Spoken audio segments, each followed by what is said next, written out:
सिसोदिया कुल के अपार मान मर्यादा तथा राज पदवी प्राप्त कर महाराणा प्रताप मेवाड़ के विशाल राज्य सिंहासन पर विराजमान हुए। वे राजा तो बना दिए गए, परंतु उनके पास न राज्य था न सहाय संपद, परंतु राणा की आशाओं और आकांक्षाओं को कौन तोड़ सकता था। वे निराश नहीं हुए। चित्तौड़ के गौरव का पुनरुद्धार करने के लिए उन्होंने दृढ़ संकल्प किया। वे अपने पूर्वजों और महापुरुषों की वीरतापूर्ण कीर्ति गाथा पढ़ते और सुनते आते थे। उसका प्रभाव उनके कोमल हृदय पर पड़े बिना नहीं रह सकता था। सिंहासन पर बैठते ही उनके हृदय में संचित समस्त पूर्व समूर्तियाँ जाग उठी। प्रताप कभी ऐसी आशंका भी नहीं कर सकते थे कि चित्तौड़ की स्वाधीनता विलुप्त होगी।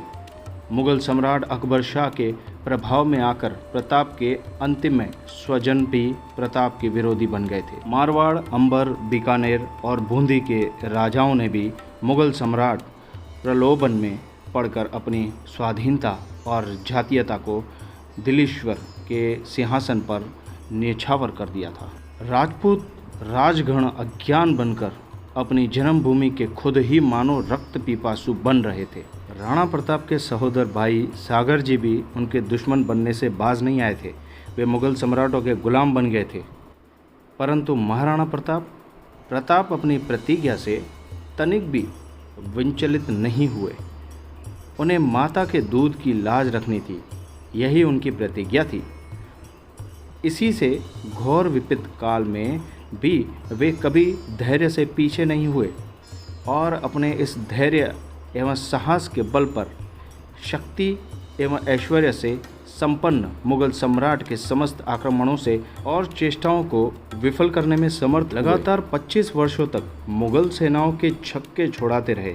कभी तो वे अपने स्त्री पुत्रधीप परिवार वर्ग और थोड़े से स्वतंत्रता प्रेमी स्वाभाविक जांबाज सरदारों के साथ जंगलों और पहाड़ी कंदराओं में छिप जाते थे। कभी एकाएक प्रबल पराक्रम के साथ प्रकट होकर शत्रु सेना को गाजर मूली की तरह काट कर रखते थे और फिर न जाने कहाँ किस गुफा में जा छिपते थे। उनके साथ साथ रहने वालों के स्त्री पुरुष कन्या आदि के कष्टों की सीमा नहीं रहती थी। राजकुमार और राजकुमारियां जंगल के फल मूल खाकर तथा झरनों का पानी पीकर किसी किसी तरह जीवन धारण कर रही थी। कितने ही दिन बिना कुछ खाए पिए ही बीत जाते थे। राणा प्रताप यह सब अपनी आँखों से देखते हैं, पर उनका हृदय कभी क्षण भर के लिए भी विचलित नहीं होता। कभी सपने में भी मुगलों की कृपा के भिखारी होने की बात उन्होंने नहीं सोची। बप्पा रावल का वंशधर विधर्मी के चरणों में आश्रम लेगा, इस बात की कल्पना भी प्रताप के हृदय में चोट पहुंचाती थी। पराधीन का अर्थ वे गुलामी समझते थे, फिर उनके वीर हृदय में यह पापपूर्ण चिंता क्यों प्रवेश कर सकती थी। प्रताप के आत्मीय या राजतीय लोगों में जिस किसी ने यवनों के साथ संबंध जोड़ा था, उसे भी प्रताप ने कोई सरोकार नहीं रखा, उसे घृणा की दृष्टि से देखा। परंतु जो लोग स्वाधीनता के प्रेमी थे, वे प्रताप के परम भक्त थे। वे ही प्रताप के सच्चे साथी थे। बुरे से बुरे दिनों में भी वे प्रताप के साथ मौजूद थे। यवन सम्राट के लाख लाख प्रलोभ की भी उन्हें भुला नहीं सकते थे।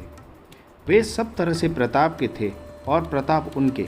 जब कभी ज़रूरत पड़ती तभी उन्होंने प्रताप के सामने प्रसन्नता के साथ अपना हृदय निकाल कर रख दिया था। प्रताप पर शत्रु पक्ष का वार होते देखकर उनके स्वाभाविकता सरदारों ने हमेशा उसे अपनी छाती पर रोक लिया था। वास्तव में प्रताप ऐसे ही श्रद्धा और भक्ति के पात्र थे। उनकी असीम वीरता, स्वतंत्रता प्रिय और साहसिकता आज भी मेवाड़ में पहाड़ों की चोटियों पर, कंदराओं में और तराइयों में गूंज रही है। जननी जन्मभूमि के शौक से प्रताप ने समस्त सुख ऐश्वर्य पर लात मार दी। सोने और चांदी के पात्रों को छोड़कर वे पेड़ के पत्तों में खाते और घास फूस के बिछाने पर सोने लगे।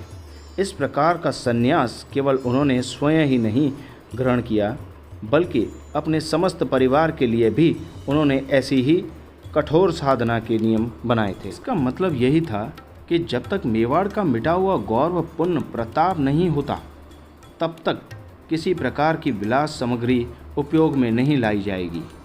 नीतीश और विधान सामंतों की सहायता से प्रताप ने अपने राज्य के लिए कुछ नए कानून कायदे बनवाए, सैनिकों और सेनापतियों को नई जहांगीर दी, कमलमीर में नई राजधानी बनवाई, राज्य में जहाँ जहाँ पहाड़ी किले थे उनकी मरम्मत कराई, प्रजाजनों को पहाड़ी किलों में रहने का उपदेश दिया। इसके लिए उन्हें राज्य की ओर से विशेष सुविधाएं भी दिए गए।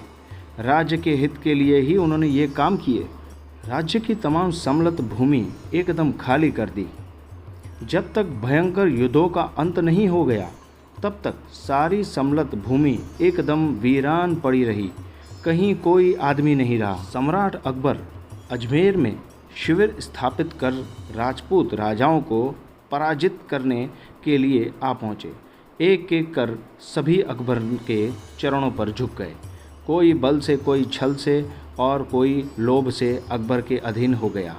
सबने अकबर की वश्यता और अधीनता स्वीकार कर ली, पर एक राजा उनके फंदे में किसी प्रकार नहीं आए, और वह थे हिंदुओं के अंतिम गौरव सूर्य स्वयं महाराणा प्रताप। दोस्तों, यह वीडियो आपको कैसी लगी कमेंट में लिखकर ज़रूर बताएं। इस चैनल को सब्सक्राइब करें, लाइक करें और शेयर करें। धन्यवाद।